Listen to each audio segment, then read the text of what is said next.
Welcome to Grow Your Influence Tree with your host, Leonard Kim. This is the show especially for those that want to be among the top influencers of the world. We'll help you build your brand, tell the most compelling story, build your reputation and grow your audience, and attract the top clients and customers. Listen to the experts. Today we have a great guest with us today. Her name's Dr. Linda F. Williams. She's a psychotherapist and also a life coach. And she wrote a very interesting book called Whose Apple Is It Anyway?, which has won a ton of different awards. I wanted to let Linda take a moment to introduce herself. Linda, why don't you tell everyone a little bit about who you are, what you do, and things like that? Well, I'm an executive coach, and I chose to deal with C-suite executives because I myself had gone through life and I was rocking the boardroom the whole time. My personal life was chaotic. It was just falling apart. I've never accomplished a darn thing in my life where my personal life wasn't just completely in trauma mode. And I realized that many times there are many out there who, as I did, started focusing on my career as opposed to addressing what I was ignoring in my personal life. The problem with that for me was that it caught up with me. I couldn't get away with trying to run from myself, so to speak. So I'm here to show people how, based on their authentic selves, their careers should never outshine their personal lives. I could see that being a huge problem. Like looking at our world for like the last few decades, a lot of emphasis has been put on like keeping up with the Joneses, who could get the bigger house, who could get the bigger car, who could showcase that they're making more money, who's got more things. And it's turned into a heavily work-driven environment where a lot of people are going out there and just investing basically a lot of their free time back into work. And it's kind of turned into a little era where I guess Gary Vaynerchuk has said something like, we wear our lack of sleep and our work as like a badge of honor. And it's kind of interesting that he would say that, considering that a lot of his people at his agency are like work to the core. But anyways, I do see that kind of being this compelling problem where a lot of people have ended up into this situation where they're like, oh yeah, now I make $100,000 a year, now I make $250,000 a year, now I have $10 million a year.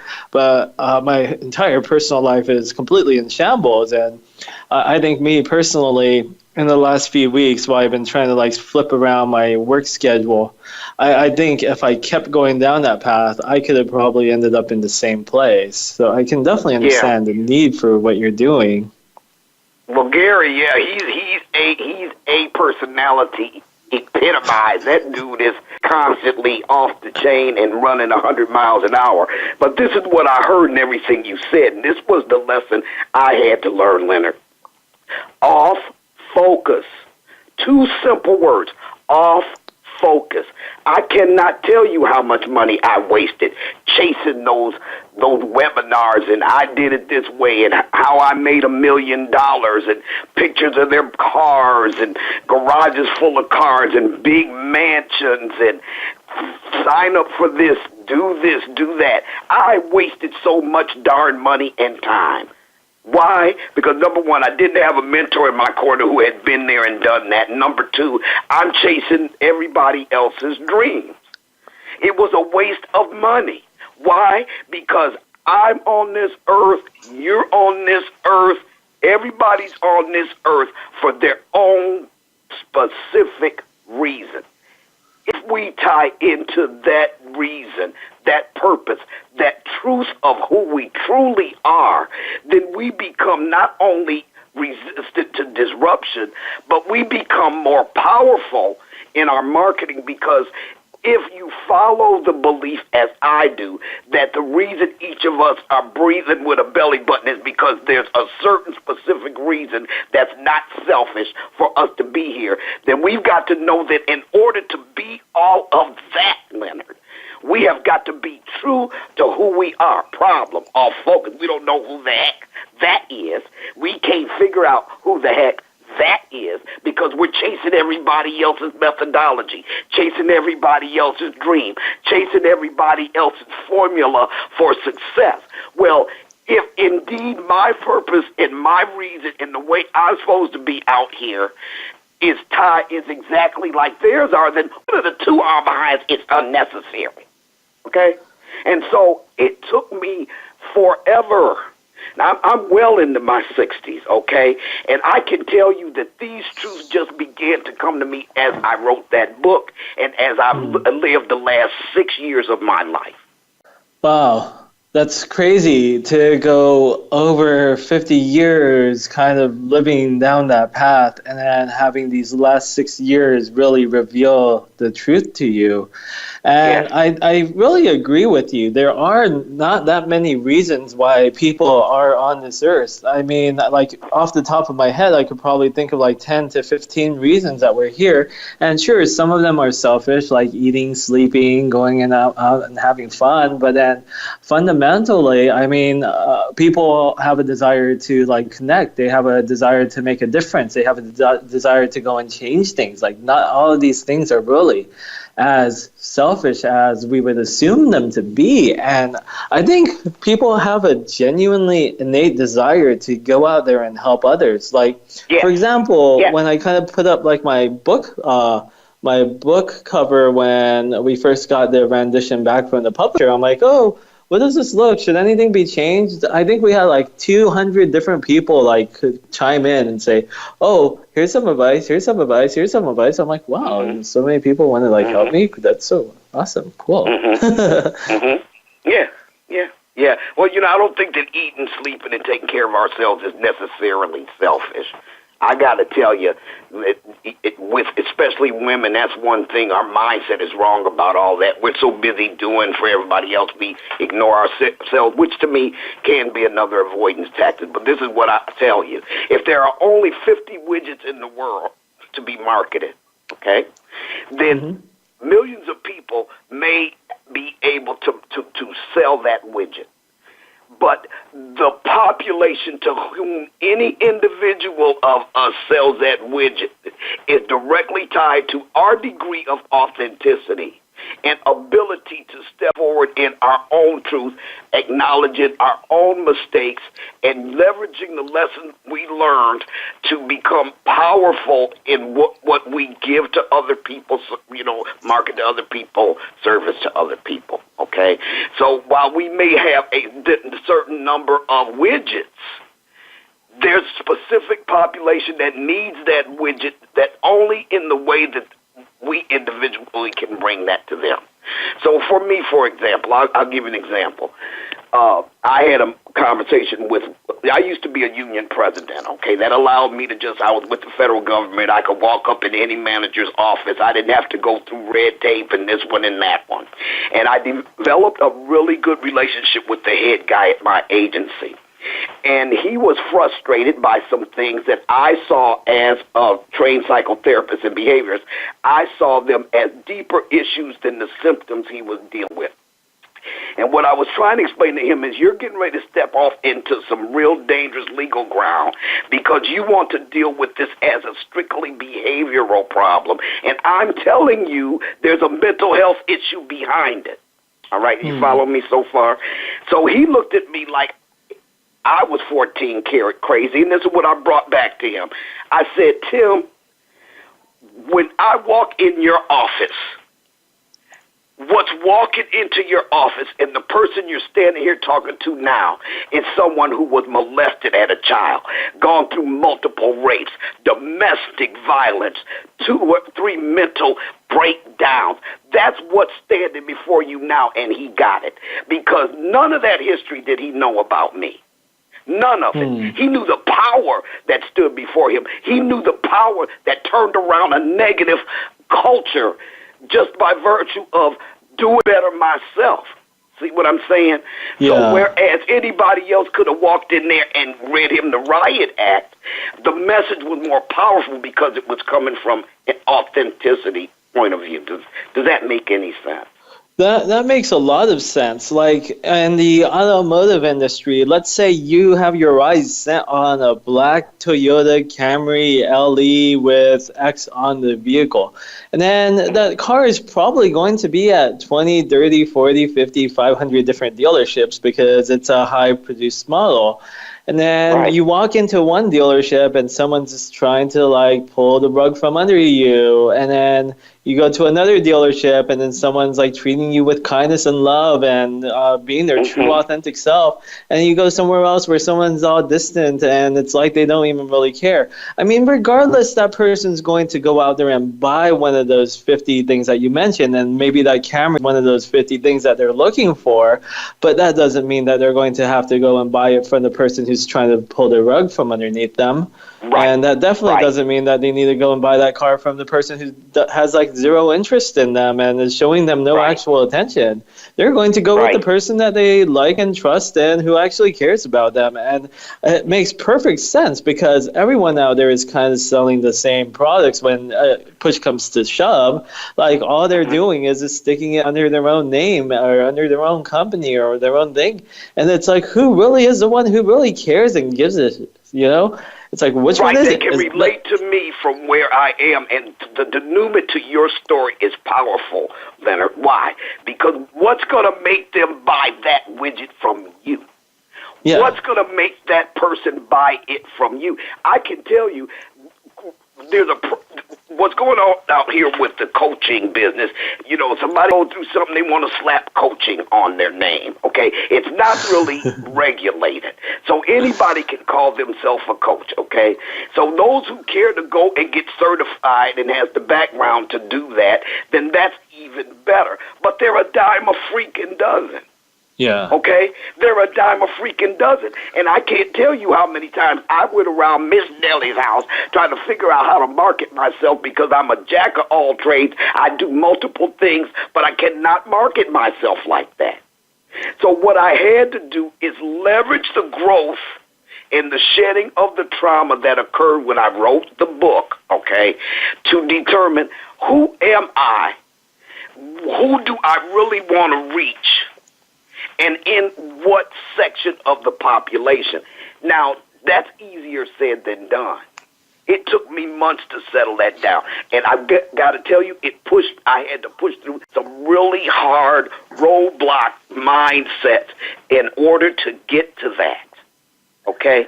So the thing is, see, look, first of all, congratulations on Ditch the Act, my friend. Oh, thank because you. I couldn't put it down. Awesome. And it was powerful because I've lived that message, okay? Yeah. It was powerful because you guys became transparent in that, okay? Yeah. You're relating to us from a transparent standpoint. So in other words, you are the example, okay? You're not just out there telling us ditch the act. Who the heck are you really and what you're scared of, all right?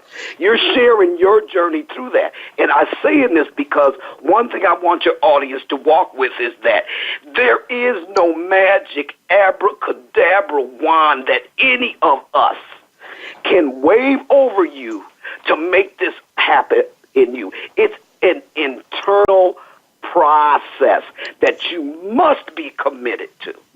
Because 900 times a day you will have an opportunity to do something that's inauthentic in your business, in your marketing, in your social media, in your interactions with other people. You must be committed to this process. And this process is going to pull you through. Authenticity forces you to break through mindsets that are rooted in the things you think are too true to tell. Too true to tell. And if you move through those roadblocks and you finally can open your mouth and tell that truth, it's freeing and it's powerful, and you wonder, what the heck was I waiting for? I love what you just said right there. And I believe so many people go out there and they get lost in the weeds. They're like, oh, I got to do this new marketing tactic that just came out. I got to go and do this other Yes. small little thing that happened. And no one's Yep. actually taking ownership and showing and displaying the one thing that they own 100%. And that's Come on. exactly who they are. Everyone's been around and everyone's been born and everyone got to their age today. You could be 5, 15, 25, 55, 105. It doesn't really Yes. matter. But there's one Right. thing that every single person owns, and it's their own story. And that Come on story now. is what goes and takes that token, whatever it is, coaching, selling cars, or whatever it could be. It Right. could be anything that you're doing. All you have to do is you have to take your story and lead with who you are, because guess what, Come on now. there's only going to be one you, and that means no one can compete with you, because how are you going to say, oh, you're better than XYZ? It's like, there's no Right. comparison from one story to the other. Like, you can't Right. compare an apple to an orange. And No. with that, I mean, it sucks that we have to go off to a commercial break right now, but we're going to hop off to a commercial break. So, Linda, people can find you at Who's Apple, right? That's correct. Whosapple.org. WHOSE.org. One stop shop. Hit me up at that on Twitter as well. Hey everyone, Leonard Kim back here with Dr. Linda Williams. If you've tuned into the first segment, you really got to understand the true power of your story and the stories that are too true to tell. And I mean, it's kind of shocking when you really think about it, because when we go in and we examine our lives, we have all these moments that we kind of block away and put into this little box, never to be looked at again. And that's kind of where we put all these bad memories that we have. But why do we store them there? Do we just stick them there because that's where they kind of belong to live? Is it because we're embarrassed or ashamed of them? Or is it because we never want to go and see them again? I know personally I had a lot of struggle with going out there and thinking of these stories and trying to reflect back and capture them and go and own up to them. But when I did, it was so relieving just to go out there and actually experience myself going and putting something that held me down for so long and allowing myself to get like unshackled from those chains to go and share those stories. And also the empathy, the connection, and everything that came from going out there and sharing those stories with others. It was like, oh wow, this is kind of crazy how this all happens. And I think since one of your trades, Dr. Williams, is as a psychotherapist, you've probably seen a lot of this going on, and where people go and hide these memories. Like, what kind of happens when people hide them, and what kind of happens when people go and reveal them? Well, see, trauma. Okay, we don't get that trauma unless it's addressed and coped with properly, gets re-triggered with the next trauma, or you can watch somebody else going on, or, 9/11 probably brought up a bunch of stuff, trauma. Some of it, frankly, Leonard, is because our brains can't deal with the pain at the moment, and our brains will shut that memory down in order for us to function, okay? And sometimes in the moment, those things that we automatically do psychologically to cope in the moment get carried into our later lives, okay, without being dealt with. And when you don't deal with it, every time something else comes up, it's like a deep festering wound that surface heals. You don't know what's festering under it, but little things will cause that wound to pop open, and we're reacting in the here and now as if the trauma just happened. We get snatched back to where the original trauma happened. And when that happens, then our reactions are maladaptive. We're treating people, the current situation, as if they are, or the situation is as it was when it originally happened. So some of it's just a natural psychological way of dealing with the trauma. For me, in my life, I was living the trauma every dang day. I knew something was wrong and something wasn't right, and I decided to focus elsewhere. I made the decision that I was going to focus on my school and focus on my work. But I couldn't outrun myself, so I wound up having an emotional breakdown and having to get some serious help in order to work through whatever the challenges were that I was stuffing.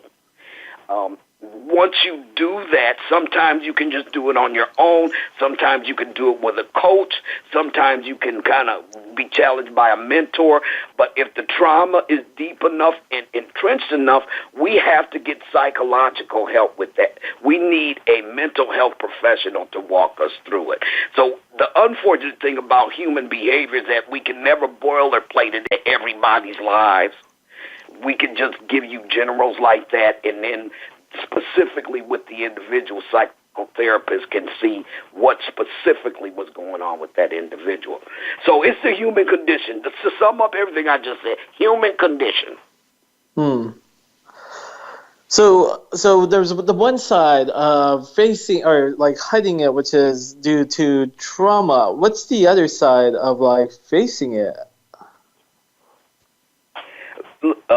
I can talk that, the reason why I keep coming back to me, Leonard, is because your show is about authenticity.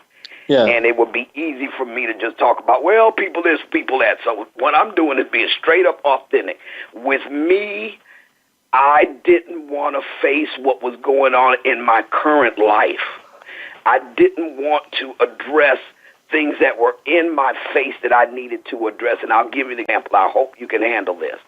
So I had mentioned that I had been raped before, okay? I was stuffing it, blaming myself, acting like that the rapist, he didn't have to own any responsibility for what the heck he did. It was like, I brought it on myself, I made my bed, I could lie in it, which is the root of why I thought that story was too true to tell. Until I let him own his responsibility in it, I had to own my own responsibility in it. But decades I went with this messed up mindset.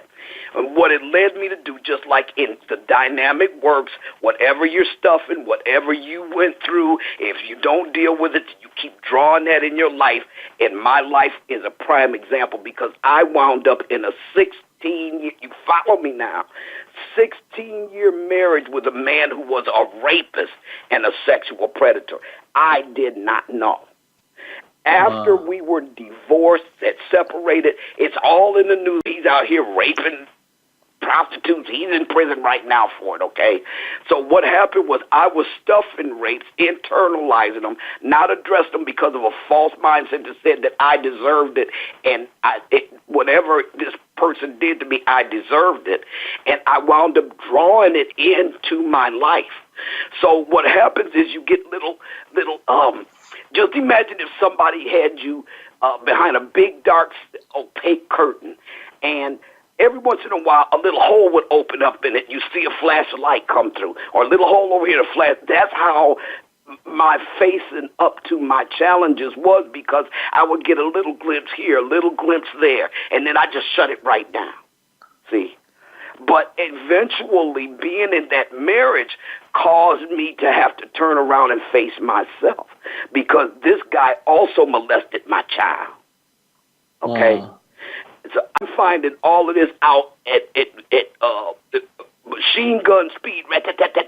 Everything's hitting me. Why? Because I couldn't do anybody else any darn good in my calling unless and until I turned around and faced the story that I thought was too true to tell. So the very things that we're stuffing, it's almost like there's a cosmic neon sign on our behinds asking for some more of that in our lives. Wow, it's kind of crazy how you had to go through that situation and face it for such a long time. And it was awful. Yeah, and then coming to that position that you did, and then learning that you needed to be in that situation or mentally and understand exactly what happened. That sounds so challenging, especially for an ongoing situation of 16 years. And It seems that at the end, you made a decision. Yes, I did. But let me tell you what's deep about what you just said. It gets deeper than that, my friend. I was studying psychotherapy. So I went through a master's program in psychotherapy, substance, yada, yada, yada. I'm in the middle of this. These dynamics I'm learning playing out in my life every single day, and I still didn't see myself on the pages of those textbooks. How's that for deep for you? That's how dynamic. That's how deep our denial can be. But when you think about it, if you're not dealing with the trauma and you're in denial about it, it's like wearing glasses with mud on them. Everybody that looks at you sees the mud, but you think you're seeing clearly. So if you're seeing through all of this trauma and you're not really seeing reality, then you're not making any decisions in your life that are based on truth. You're making all the decisions in your life, relationship, career, everything, based on the dirty sunglasses you're wearing. But the bad thing was, somebody tried to tell you got mud on your glasses, you go off on them. Ain't nothing wrong with me. That's true. Yada, yada, yada. You know what I'm saying? And so you can't make a decent life decision as long as you are blinded by the denial that comes with the stories you think are too true to tell. So part of it comes from shame, part of it comes from trauma, part of it comes from denial, and it all kind of like leans in and then puts us into this type of person who's got our guards up, who's cautious about every single move we make, who finds it extremely difficult to go and open up to other people. I mean, when I'm just naming that off, it kind of reminds me of just society as a whole nowadays. Like, we're not at a time where people go up and wave to their neighbor and say hi anymore.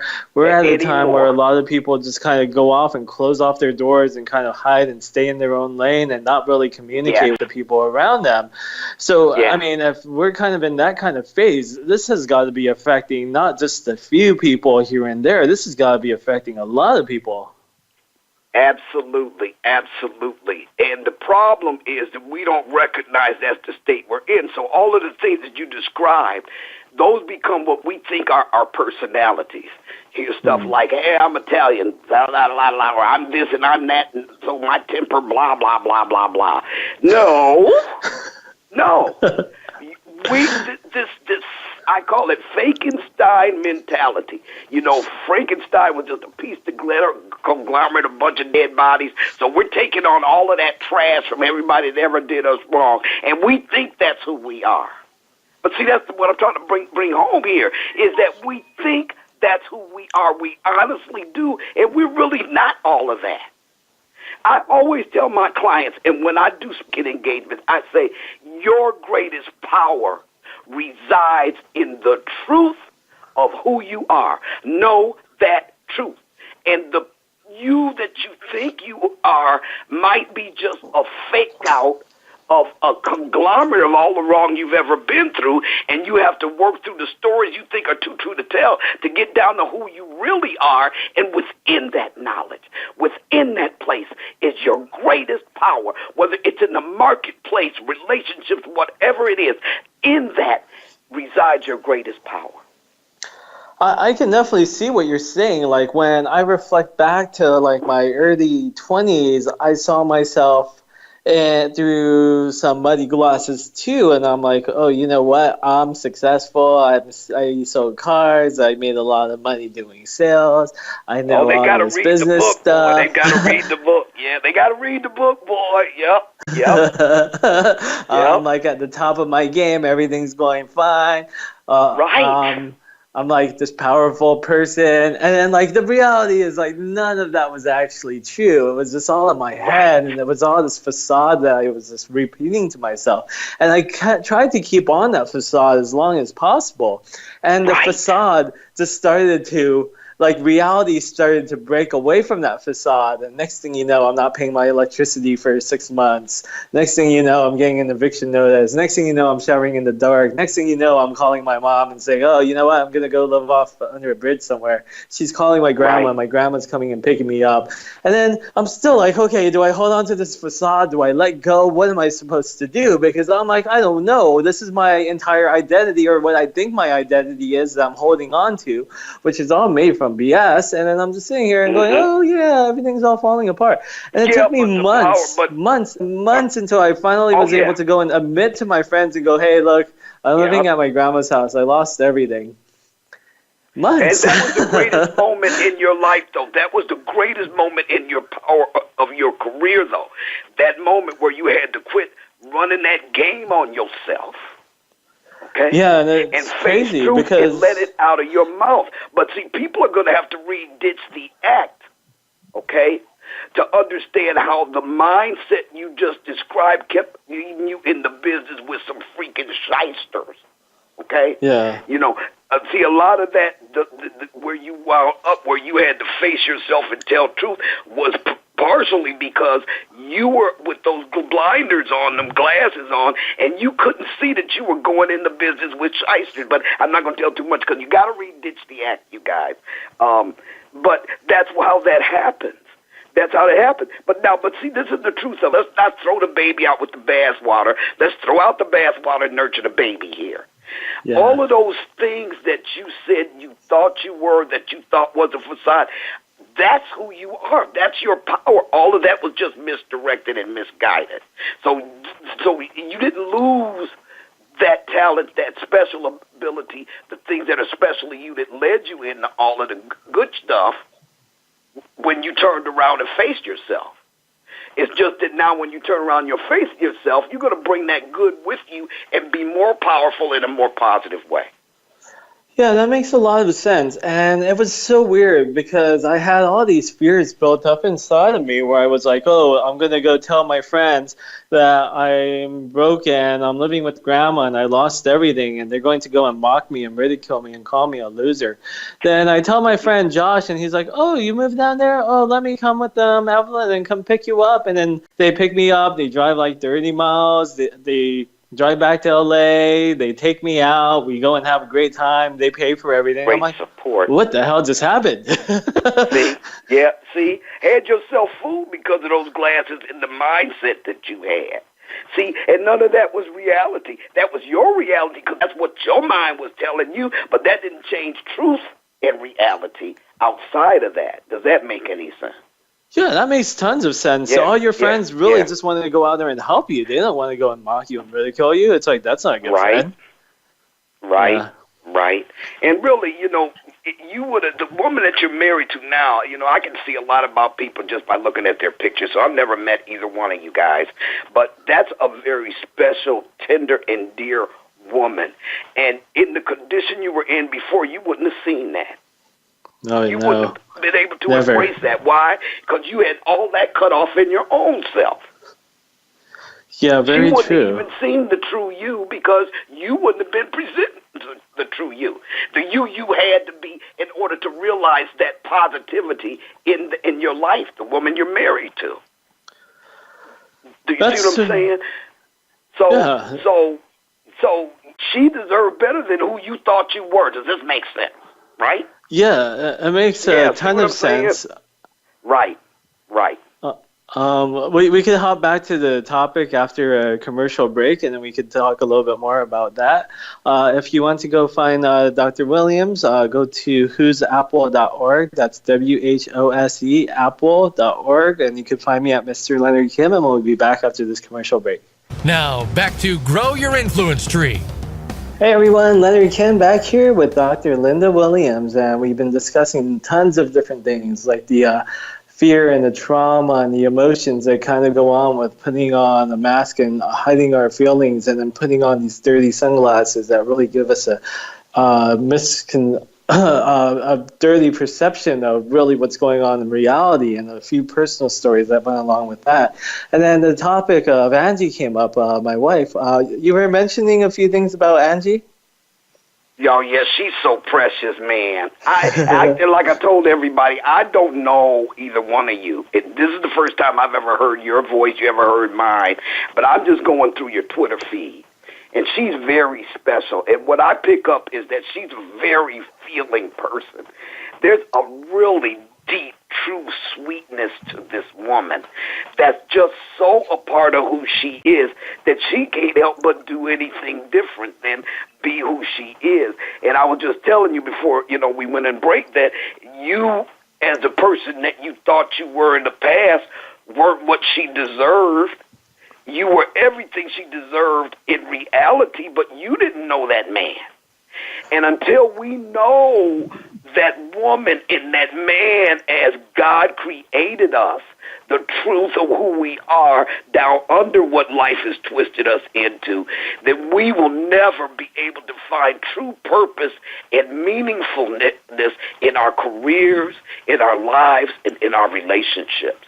And I'm just so happy to see that you all have found each other, Leonard. Oh, thank you so much. Like when I really think about like our core essence, we kind of stem from who we were as children, and we just get a lot of baggage and a lot of experience tossed on top of that. And then when I think about Angie and I kind of go back to who she could have been as a child, I always picture like this little girl who's like running up to everyone and saying, "Hi, would you like to hug?" And like maybe like giving someone a flower, and then just being like the sweetest person in the world. Then you fast forward to today, and she still has those core elements where she just wants to love, she just wants to give, she just wants to have like feel appreciated and spread love. And then like life gets in the way. There's struggles, there's finances, there's people just saying horrible things, there's horrible employers, and there's all these different things that go on. And then we kind of all get distracted from being who we truly are meant to be. And then like me, I'm like that little kid who was like running around, playing on the jungle gym, didn't really know what the hell he was doing, but just wanted to just roam around and just go and do things anyway and just fall over himself. And I'm just like, I bumped my head and I'm crying because I got lost. And then like when you think about these two different types of kid personalities, fun-loving, a loving woman who wants to go out there and spread love and share and give flowers to everyone, but the little kid who's like running around and just wants to be loved and hugged and just has like no idea what he's doing. Like it's like the perfect match. So it works in reality too. Yes. And see, all of the things that you described about her, like I said, I've never met her. I see that in her. I see that in her. And see, that's what, and you guys, we're talking business here, but this is what I do. We aren't chasing symptoms. We're cutting straight to the core of what's going to keep you authentic in your business, your life, and your careers. What Angie is, the things you see in her, those are the things that we have to guard at all costs.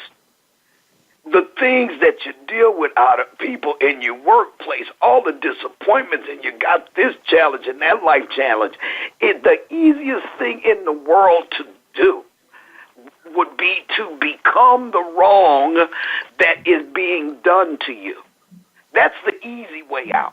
I'm not going to let them miss it. So now everybody in your life becomes the bad guy because of what Joe Blow did to you in 1960 freaking 2. See what I'm saying? Yeah. And that's the easy way out. But the thing that helps you to maintain your authenticity, whether you're running into these challenges in the workplace or in a work relationship, a love relationship, your life in general, you have got to guard your heart at all costs and maintain the truth of who you are in the middle of it. Because it's the easy thing to do to retaliate, get jaded, get to the point where ain't nobody else ever gonna do that to me again. Now you got a chip on your shoulder everybody can see but you, okay? And everybody's relating to you from that chip they see on your shoulder, and you're trying to figure out why you're so misunderstood. I'm doing air quotes. Misunderstood all the time, see? And so the very things you see, and you said childhood, and that's where you begin to find traces of the truth of who you are before life started twisting you up. And that you can relate to that in her tells me a lot, Leonard, about how much healing you've done within yourself. Yeah, and I know from what you just said that I'm not fully healed because there are still times when I want to go out there and I'm like, oh, I gotta go get back at this person. And both Angie and Ryan will hold me back and like stick logic into my head, and I'll be like, Right. okay, you're right. But then also at the other side of the situation, like Angie's a wonderful, amazing person who's so capable of so many things, and she could go out there and make amazing things happen. But then there's just some times where she just doesn't even like believe in herself, and it's like, how Yes. could you not believe that you're such an amazing person? You've done so much to get to where you are today. You have so many Yeah. stories, and it's time for you to really own it. And I think she's just having so much fear of like, kind of like letting the truth that's too true to be told to kind of get out there, when she thinks it might hold her back from opportunities, when really what it's going to do is kind of empower her to make her go out there to a new height. And some days she's like super on it, and then like I'm just amazed with how much passion and enthusiasm that she has for life, and other days like she's scared, and sometimes I don't know what to do to really help her feel that confidence that she should be carrying around because of the type of person she is. Well, can I give you some? I'll give you a couple of suggestions in that regard. First of all, I want to point out that in what you just said, you have demonstrated the importance of what I call in my book truthful, trusted others. Truthful, trusted others in your life as you move through this process of becoming more and more authentic. You have to have people in your life that you can trust has your best interest at heart. You don't guess, you don't wonder. They have demonstrated that they have your best interest at heart. And they have to be able to take the blowback when you tell them truth you want to hear. There's usually an emotional blowback. You don't need anybody in your life who's going to take the blowback and shrink back. You need somebody that's going to let you trip and then come right back with the truth at you. So you and Angie and Ryan, between y'all, you have a group of truthful, trusted others. Now, with respect to her journey to healing, the frustration you feel out of love for not knowing exactly how to make that happen, all you can do is be a truthful, trusted other, and the work is hers to be done. She's going to have to, each of us has to walk through that process ourselves.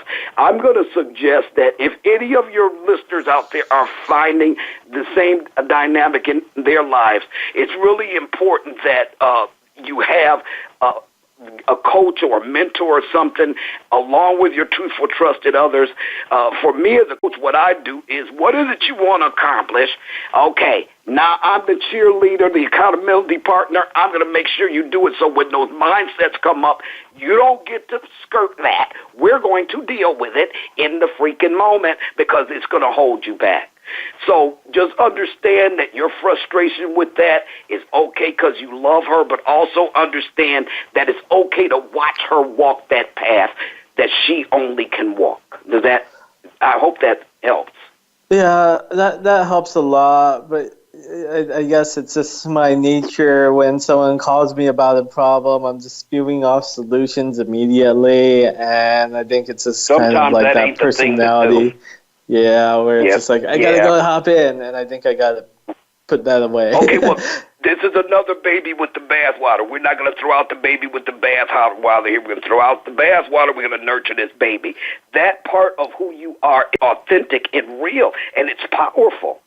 Okay? But anytime that we have these authentic, real, and powerful aspects of our personality, as long as we can leverage them as we need to leverage them, and they're not running us, you don't want it to run you, okay? You need to have the discernment to know when in the moment, say, for instance, if it's a man and a wife and she's going through that and having a bad day, you have to discern when you need to just listen.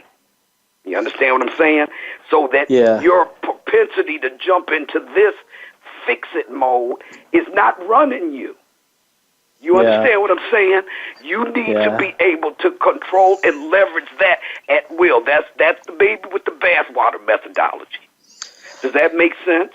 Yeah, it makes a ton of sense, and it's taking that natural instinct and just resisting that urge to just go and follow through, and it's just taking that extra second to think. Right.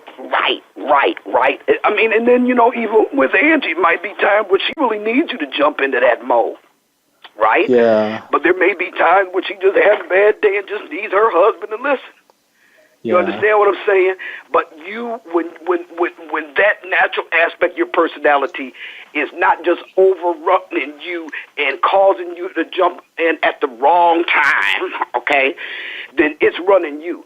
But you go ahead and leverage that and understand how to pull it into play when you need to pull it into play, and that's the power of that aspect of your authenticity.